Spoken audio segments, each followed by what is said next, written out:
licenciado, cómo está el día de hoy. Muchas gracias por recibirnos en su oficina y por esta mañana. Gracias por la visita. Muchas gracias. El trabajo que tiene la cuenca es un trabajo poderoso y es un trabajo que tiene un impacto en la vida de millones de mexicanos. Pero particularmente tiene una vinculación con usted. Usted creció en Ocotlán, a la orilla del río Santiago. ¿Cómo era ese río en su infancia? ¿Qué recuerdos guarda de él? Ese río era un río sano. En el río íbamos a remar, íbamos a pasear, íbamos de día de campo, íbamos a pescar aunque no pescáramos. Improvisábamos con un carrizo, un hilo cáñamo y un anzuelo y un pedazo de masa de tortillas y nos pasábamos ahí días enteros queriendo pescar y nunca pescamos absolutamente nada, pero nos divertíamos mucho. Era parte de nuestra vida junto con algo que está ahí mismo, que es el lago de Chapala. Yo tengo la satisfacción de ser del río Santiago, haber vivido el río Santiago y Chapala, porque ahí en el municipio está también una parte de la ribera de Chapala y los orígenes por parte de mi mamá están en el lago de Chapala. Entonces, los dos cuerpos de agua eran maravillosos. En Chapala había regatas, comíamos pescado blanco, comíamos comida regional, caldomichi, íbamos, paseábamos y era muy bonito y desgraciadamente pues también desde que yo salí lo dejé sano y ya ahora regreso 53 años después y me encuentro contaminadas todas las aguas. ¿En qué momento se dio usted cuenta de que ese río estaba muriendo? ¿Hubo un punto de quiebre que la gente de la ribera recuerde? Sí, lo que pasa es que yo regresé a mi pueblo, regresaba cada año o cada 6 meses a visitar a mi madre y poco a poco empecé a notar y empezaba la gente a comentar que el río se estaba enfermando, que el río estaba contaminado. Había un paseo cuando veníamos a Guadalajara, llegábamos al Salto de Juanacatlán, ahí había un mirador y estaban nuestras cataratas y ahí veíamos nuestras cataratas y era un espectáculo muy bonito para nosotros. Y ahora, como pasamos, el agua está jabonosa y pestilente. Después de 50 años en el servicio público, habiendo pasado desde la presidencia hasta Liconza, con gobiernos locales, ¿qué significa para usted a título personal que su encargo actual sea rescatar las aguas de su propia tierra? Para mí es un proyecto de vida. Para mí es muy satisfactorio llegar a un lugar en donde está altamente contaminado, hay tantos problemas, y buscar contribuir a rescatar estos lugares, que no va a estar fácil, no es fácil. Si el río y la laguna se contaminaron desde hace más de 50 años, no podemos esperar que en poco tiempo podamos rescatarlos, pero sí podamos hacer entre todos un gran esfuerzo. Para las personas que no somos expertas en gobernanza del agua, ¿nos puede explicar qué es exactamente una cuenca? Es este sistema de ríos, este sistema de ramales, este sistema de cuerpos de agua que está conectado y que allí tiene un origen y un destino. ¿Qué se siente administrar el agua de la que depende casi una quinta parte de la economía del país? Yo hablaría de una palabra más amplia, no administrar, gobernar el agua. Gobernar el agua significa tener toda una política derivada de la ley y de sus reglamentos, en donde se ve el origen y destino del agua, la administración del agua. Aquí en la cuenca, aquí en Conagua, nosotros administramos y gobernamos las concesiones y las asignaciones del agua. Quiere decir que tenemos nosotros la posibilidad de otorgar el agua a los particulares y a los gobiernos de los estados y a los organismos operadores mediante títulos de concesión y títulos de asignación. Entonces nosotros asignamos esa agua, la concesionamos y por medio de eso se reparte el agua y la gente tiene derecho a usar determinadas cantidades de agua, tanto para usos agrícolas, industriales, de servicios, como para el consumo humano en los municipios. Ahora, el 82% del agua concesionada en la región es utilizada para agricultura. El 76%. 76%. ¿Cómo equilibramos la balanza entre el campo y las ciudades? El 76% está destinada por medio de los distritos y unidades de riego para el uso agrícola. Sabemos nosotros que una buena parte de este uso agrícola se desperdicia mucha agua porque la gran cantidad de sistemas de riego que hay en el país es riego rodado, en donde inundamos las tierras para sembrar. Hay ahora muchas técnicas para dosificar el agua, para que no necesariamente la hagamos con riego rodado. Riego por goteo, riego por aspersión. El gobierno federal está haciendo un gran esfuerzo para tecnificar una buena parte de los distritos y de las unidades de riego. Eso significará que habrá grandes cantidades de ahorro de agua en la agricultura. Y que esperamos que con el paso del tiempo esa agua que se va ahorrando en la agricultura se vaya utilizando en el consumo humano y en la industria. Para que nuestros lectores dimensionen el grado de contaminación, ¿qué le pasaría hoy a una persona si se aventara a nadar en este tramo?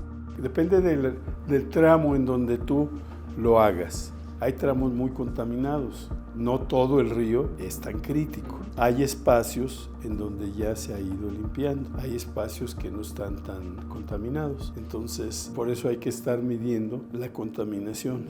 Por ejemplo, en el tramo que estamos interviniendo nosotros, de Ocotlán al Salto de Juanacatlán, que es de 70 kilómetros, vamos a ubicar 8 estaciones de monitoreo. En línea vamos a estar monitoreando el tipo de contaminantes que están teniendo los ríos. Son mecanismos muy sofisticados con equipos europeos en donde se van haciendo tomas de agua, muestras de agua, y estas muestras de agua están pasando por unos aparatos muy sensibles y se está monitoreando qué tipo de contaminantes están teniendo.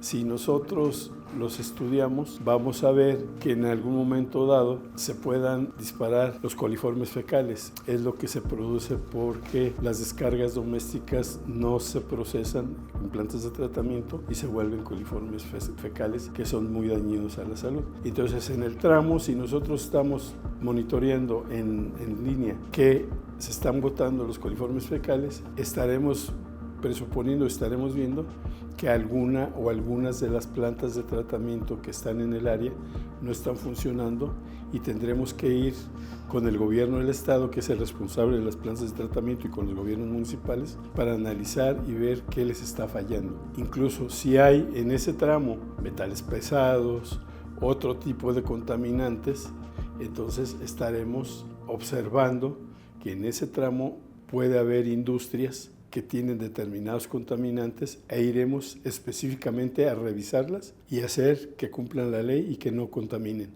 Ha traído a la mesa un concepto nuevo desde el gobierno federal, que es el de justicia ambiental. Sí.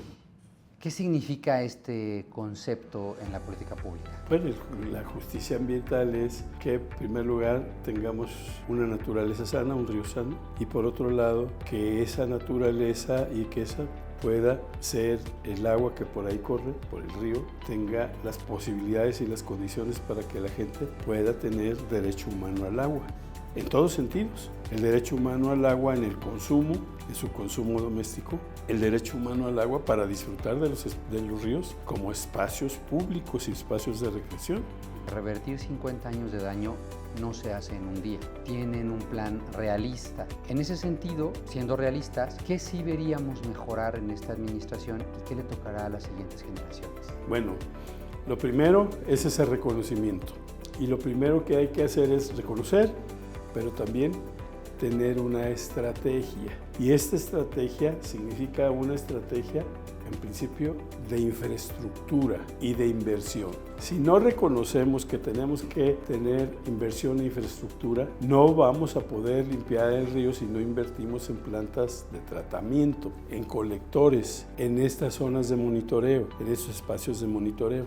No solo serán las obras, será también otro tipo de acciones que nos lleve a mejorar las condiciones del río. Rescate del río, limpieza, reforestación, poner en cintura las industrias. Es una estrategia integral. En las viejas escuelas de administración, en donde incluso yo me formé al principio, tú diseñabas una política de administración y de ahí nadie te movía.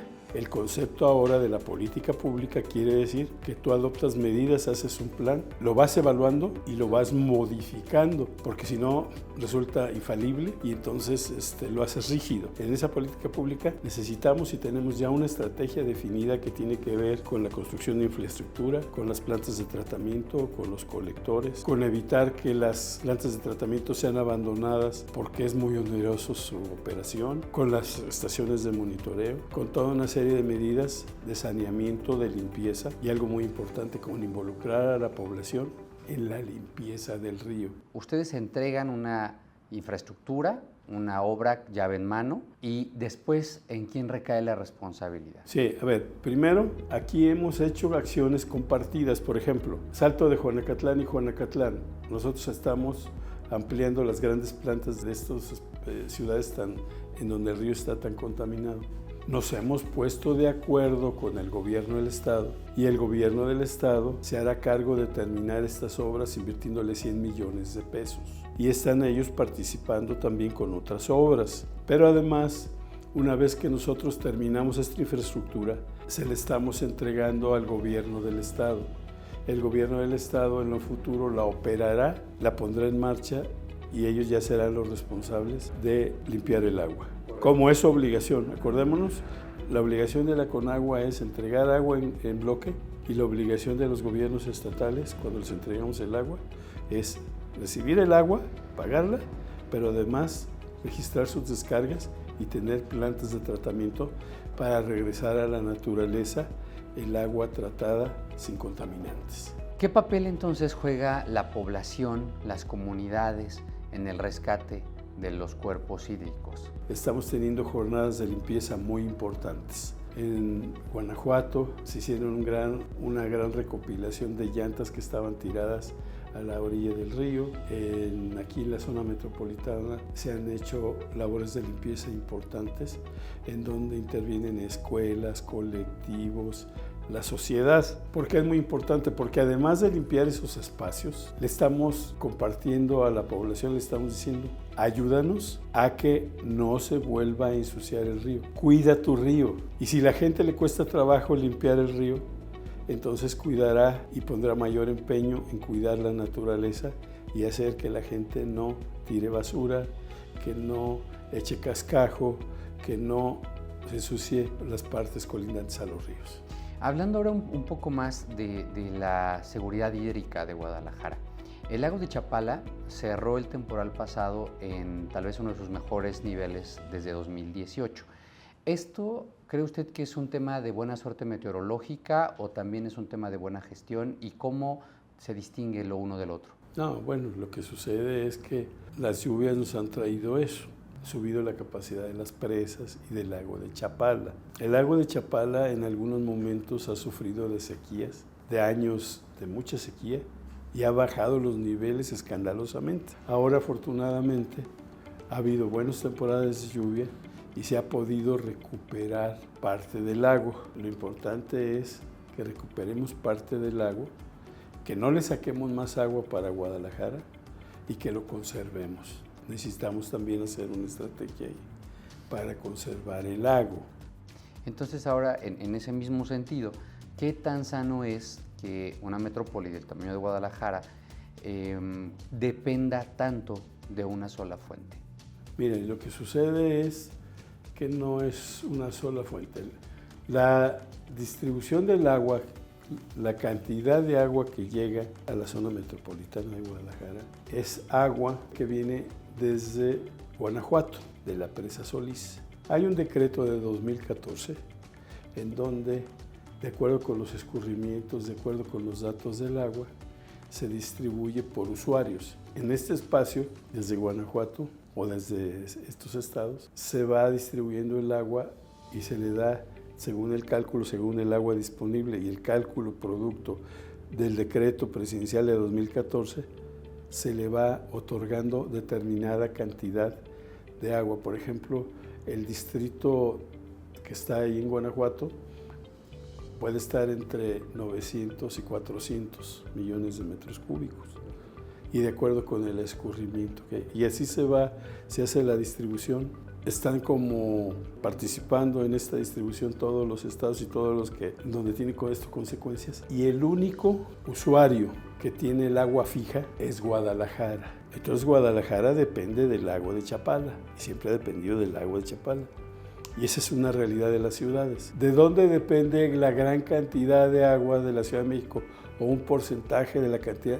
Pues del Cutzamala. Es el cuerpo de agua que más aporta a la Ciudad de México. Y no hay, por ejemplo, para Guadalajara o para la Ciudad de México, ninguna fuentes alternativas que puedan suplir estos cuerpos de agua.